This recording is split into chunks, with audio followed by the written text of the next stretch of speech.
Hello बच्चों, आज मैं तुम लोगों को आईसीएसई बोर्ड के साहित्य सागर के चैप्टर 1 साखी पढ़ाने जा रही हूँ, जिसे कबीरदास जी ने लिखा है।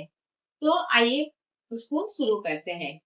इनका पहला दोहा है, गुरु गोविंद दो खड़े, काके लागू पाए, बलिहारी गुरु आप लो, जिन गोविंद दियो बताए। गुरु, गुरु यानी होता है शिक्षक, अध्यापक। गोविंद, गोविंद मतलब होता है भगवान। तो कबीरदास जी कह रहे हैं कि मेरे सामने भगवान और गुरु दोनों खड़े हैं। दो मतलब दोनों खड़े हैं। काके मतलब किसके, तो मैं दोनों में से किसके पैर छूं। तब वो बोल रहे हैं कि गुरु और गोविंद में हमें पहले गुरु को प्रणाम करना चाहिए, क्योंकि उन्होंने ही हमें ईश्वर तक पहुंचने का रास्ता बताया है। यानी भगवान के पास पहुंचने का, भगवान से मिलने का जो रास्ता है, हमें किसने बताया है? गुरु ने। अगर गुरु नहीं होते तो हम उन तक नहीं पहुंच पाते। अगर हम लोग, गुरु हमको पढ़ना नहीं सिखाता तो क्या हम गीता रामायण पढ़ पाते? नहीं पढ़ पाते। तो हमारे लिए गुरु ही सब कुछ होते हैं, क्योंकि वही हमको सच्चा मार्ग दिखाते हैं, हमारा मार्गदर्शन करते हैं, जिसके साथ में हम ईश्वर तक पहुंच जाते हैं। अब उनका मैं दूसरा दोहा पढ़ाने जा रही हूँ। जब मैं था तब हरि नहीं, अब हरि है मैं नाही, प्रेम गली अति साकरी, तामे दो ना समाये। मतलब कबीरदास जी कह रहे हैं, ये मैं का अर्थ होता है अहंकार।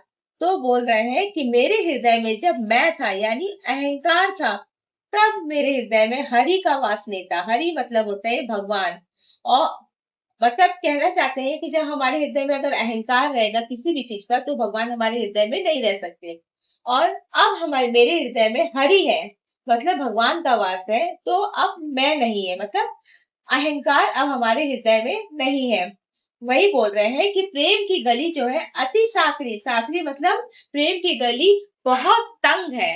हाँ, मतलब बहुत पतली है, जिसमें दो नहीं समा सकते। मतलब या तो मैं रह सकता है अहंकार, या तो हरि रह सकते हैं। तो वही कबीरदास जी कह रहे हैं कि अब मेरे हृदय में जो है हरि का वास है, इसलिए अहंकार की कोई आवश्यकता नहीं है। चलो, अब मैं तुमको तीसरा दोहा पढ़ाने जा रही हूँ।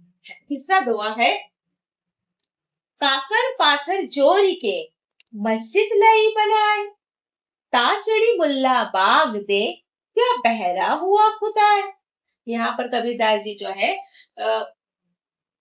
विरोध कर रहे हैं कि मतलब भगवान को हम अगर दिल से पुकारेंगे ना तो वो मिल जाएंगे। तो यहाँ पर बताना चाह रहे हैं कि कंकड़ पत्थर जोड़ के उन लोगों ने, मुसलमानों ने मस्जिद बना ली। ठीक है, तो कंकड़ पत्थर को जोड़ के क्या बनाया? मस्जिद बना लिया।